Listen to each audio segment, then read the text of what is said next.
ఒక గ్రామంలో ఒక పండితుడు గుడిలో రామాయణ ప్రవచనాలు చెప్పేవాడు. చాలామంది భక్తులు ప్రతిరోజూ ఆసక్తిగా వచ్చి వినేవారు. వారిలో ఒక వ్యక్తి కూడా ప్రతిరోజూ శ్రద్ధగా విని అర్ధరాత్రి ఇంటికి వచ్చేవాడు. ఇంటికి వచ్చాక అతని భార్య, "ఈరోజు రామాయణం విని నీకేమైనా అర్థమైందా?" అని అడిగేది. అతను ఎప్పుడూ "నాకేమీ అర్థం కాలేదు" అని చెప్పి నిద్రపోయేవాడు. ఇలా 10 రోజులు కొనసాగింది. చివరకు భార్యకు కోపం వచ్చింది.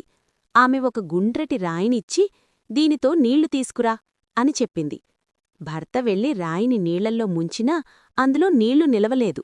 వచ్చి చెప్పాడు. కాని భార్య మళ్లీ మళ్లీ అదే పని చేయమంది. అతను 10 సార్లు వెళ్లినా ప్రతిసారీ అదే జరిగింది. చివరకు భార్య కోపంగా, "చూశావా, ఈ రాయిలో నీళ్లు నిలవలేదు. అలాగే 10 రోజులు రామాయణం విన్న నీకు ఏమీ అర్థంగాలేదు. నీ మెదడు కూడా ఈ రాయిలాంటిదే" అంది.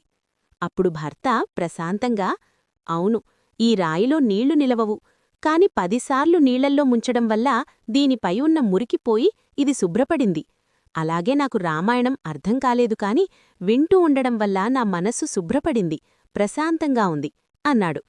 అది విని భార్య అతను ఊహించినగానికంటే ఎక్కువగా అర్థం చేసుకున్నాడని భావించి మౌనంగా ఉండిపోయింది. అందుకే పెద్దలంటారు, "తింటే గారెలే తినాలి, వింటే రామాయణమే వినాలి."